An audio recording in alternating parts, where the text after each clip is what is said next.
మన లెజెండరీ హీరోల మొదటి సినిమా రిజల్ట్.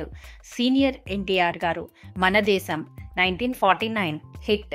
అక్కినేని నాగేశ్వరరావు గారు. ధర్మపత్ని 1941 యావరేజ్. కృష్ణ తేనె మనసులు 1965 బ్లాక్ బస్టర్. శోభన్ బాబు దైవబలం 1959 యావరేజ్. కృష్ణంరాజు చిలక గోరింక 1966 హిట్. చిరంజీవి పునాదిరాళ్ళు 1979 ఫ్లాప్.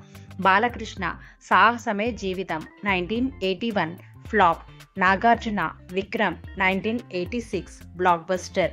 వెంకటేష్ కలియుగ పాండవులు 1986 హిట్.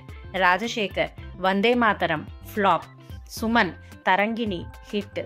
మోహన్ బాబు స్వర్గం నరకం 1975 యావరేజ్. రాజేంద్ర ప్రసాద్ స్నేహం 1977 చిన్న పాత్ర, కానీ హీరోగా మొదటి చిత్రం ladies tailor 1985 super hit. Chandramohan Rangula Ratnam 1966 hit.